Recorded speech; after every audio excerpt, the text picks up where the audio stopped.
There's a new New York housewife. And an OG Jersey husband had to break up an epic brawl. Virtual reality.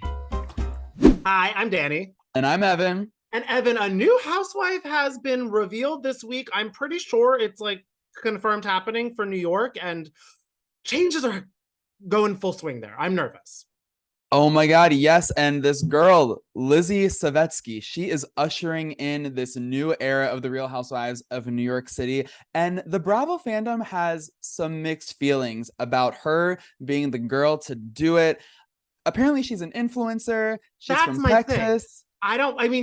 Texas and an influencer, those don't go hand in hand with what we're used to with New York. And I don't want someone, because when I think of the New York City ladies, they got some issues. They're a little dramatic. They're a little too much. They're not curated. And influencers are inherently a little bit of that. I don't want to have them like do like a what I eat in a day. I want to see them like who I throw wine at. And I think this girl is looking very polished and gorgeous, gorgeous family, but I don't know if it's going to bring the drama that we're used to.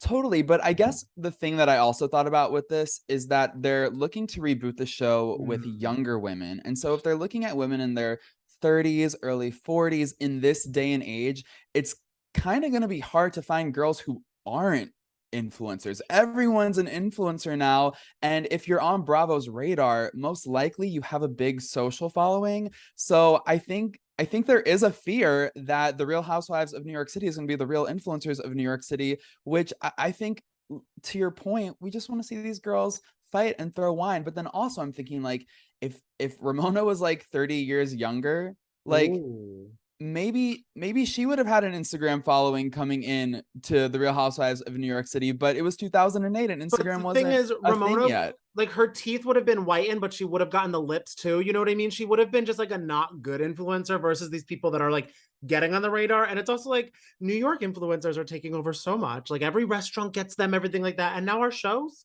because they're all online. I don't really know why they need to dominate Bravo too. But and it's kind of funny because they did the influencer route for the most part with Dubai.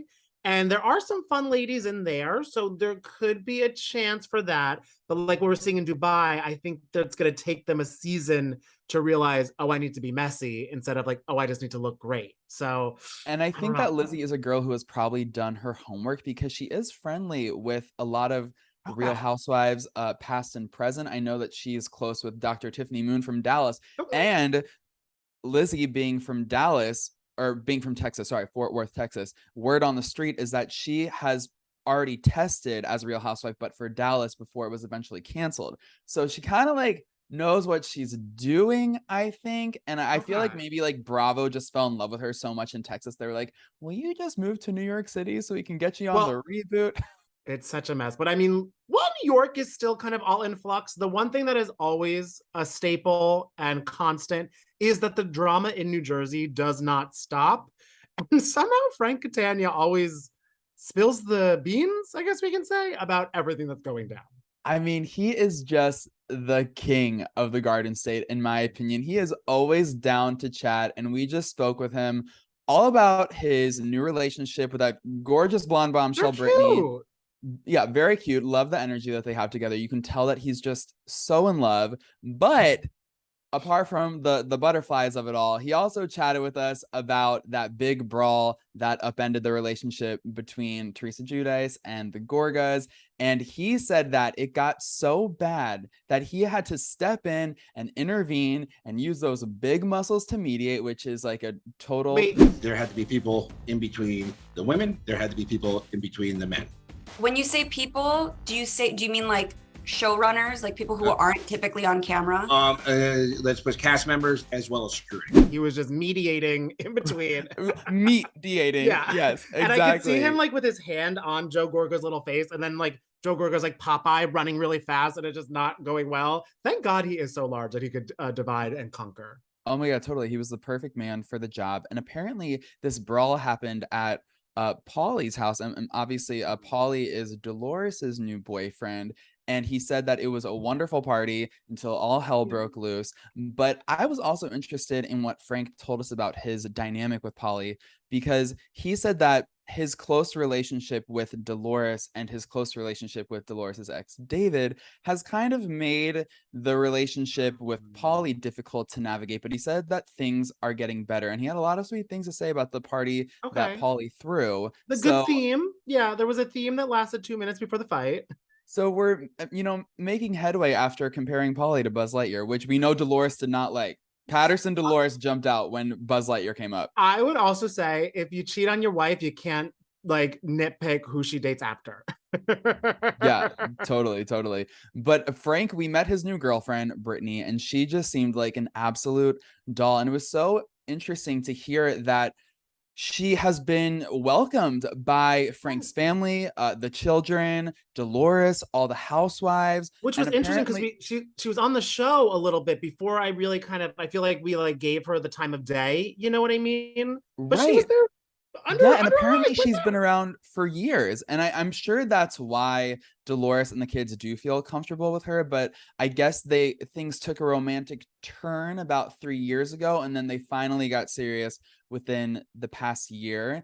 And I mean, the drama in Jersey never stops, but it also doesn't slow down in Atlanta. Evan, we had an amazing chance to chat with two of the most gorgeous people on Bravo. Yes, Drew Sidora and Ralph Pittman from the Real Housewives of Atlanta. We got to chat with them all about the drama that's going down this season, and they did not hold back. Drew and Ralph, it is such a joy to have you with us today, and not only because you are like the most beautiful couple on Bravo, but because Danny and I have a million questions for you now that we're like halfway through this season of Atlanta. You've been hit with a lot this season, Ralph, between the assistant and the gay rumors and the gaslighting montage. Oh man! Oh my God, that was so. The editors, like, man, the editors were top tier. I looked at it, I was like, man, They did a whole movie. Babe. they did a movie on me. You left the other day, and I still don't know where you were. You don't really truly understand men and how we work, especially Black men. They are pretty ruthless. So I'm just curious to know, Ralph, like, what do you make of all of it? I guess like all the shade from the editors, the shade from Drew's castmates. I think I had to take a step back. So I think I've used this as an opportunity for me to learn how to be a better man and, things I need to go and do to be also even a better husband. It is funny because you two are so open about your life with like your friends on the show and on the show. It seems everyone uses you guys almost as like their own therapy because it's like, I see this and that. Do you ever kind of be like, can you guys work out your own problems without yelling at us? That is so true because it was like the book. That's our issue, right? That we're sharing, but it started triggering so many different conversations in others.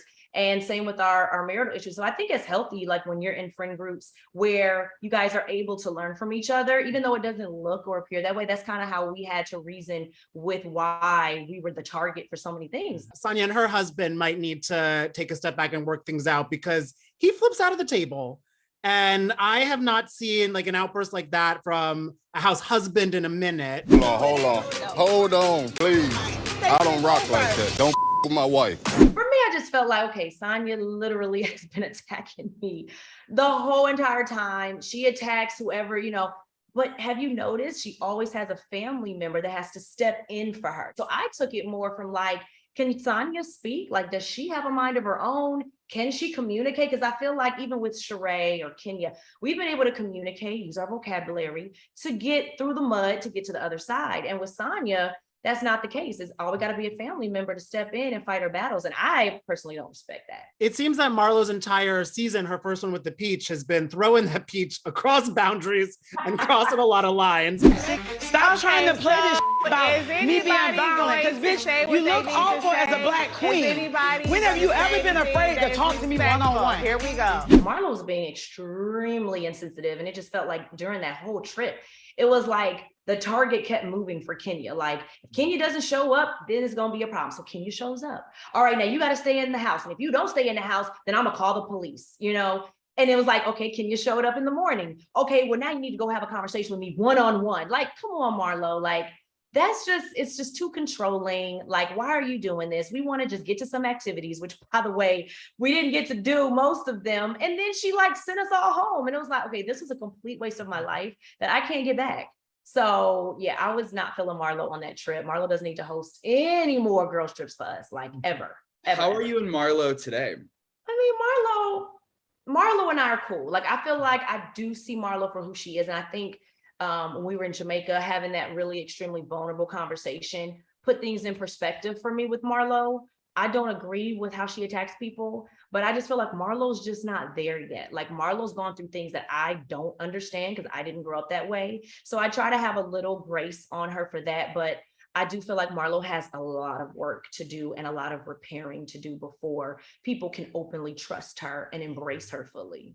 Do you think that I mean, Marlo has always been messy, but do you think that she's turning up the volume because she now has a peach in her hand? You said it. I'm like, sometimes I'm like, Marlo, what are you doing? You know what I'm saying? Like, I feel like sometimes it was a little extra for the peach and keeping the peach. And it was just very driven by the peach. And I'm like, at some point, you got to just be Marlo Hampton and let us see who that is for us to build like real relationships. And I think she learned her lesson. I really do. I feel like Marlo has said, like, I probably, like, are you mad at me? Like, how do you think I'm showing up? Like, what do I need to do? And she's reflecting, you know, and I'm like, we just need to see a better version of you, you know, next year, please. Can the real Marlo? That's also what I'm worried about, because for her, this is going to be her first full-on reunion where you can't just go like, okay, bye, Andy. She's sitting there. You can't just say, I'm sorry.